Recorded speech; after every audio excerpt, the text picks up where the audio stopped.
சிவன் எல்லோருக்குமானவன், எல்லைகளை கடந்தவன் என்பதை உணர்த்தும் வகையில் ஒரு உண்மை சம்பவத்தை இங்கு பார்ப்போம். கர்னல் மார்ட்டின் என்ற ஆங்கிலேயர் ஒருவர் தன் மனைவிக்கு தன் நலன் குறித்து கடிதம் எழுதுவது வழக்கம். ஆனால் போருக்கு சென்ற இடத்தில் மார்ட்டினுக்கு சில சிக்கல்கள் வரவே அவரால் தன் மனைவிக்கு தொடர்ந்து கடிதம் அனுப்ப முடியவில்லை.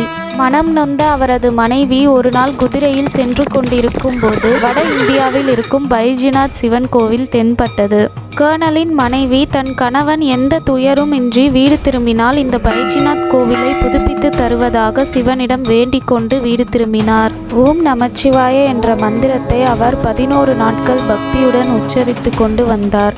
11ஆம் நாள் கர்னலிடமிருந்து கடிதம் வந்தது. அவர் தன் கடிதத்தில், நான் நீண்ட சடையுடன் கூடிய ஒரு துறவியை கண்டேன். அவரது தோற்றம் மெய்சிலிர்க்கும் வண்ணம் இருந்தது. 3 முனைகளுடன் கூடிய கூரிய ஆயுதம் ஒன்றை வைத்திருந்தார். புலித்தோல் அணிந்திருந்த அவரது பராக்கிரமத்தை கண்ட எதிரிகள் பயந்து ஓடிவிட்டனர். உன் மனைவி பிரார்த்தனை மூலமாக கேட்டுக்கொண்டதன் காரணமாகத்தான் நான் உன்னை இங்கு காப்பாற்ற வந்தேன் என்று கூறினார். இந்த கடிதத்தை படித்து கொண்டிருக்கும் போதே அவரது மனைவியின் கண்களிலிருந்து ஆனந்த கண்ணீர் வழிந்தன.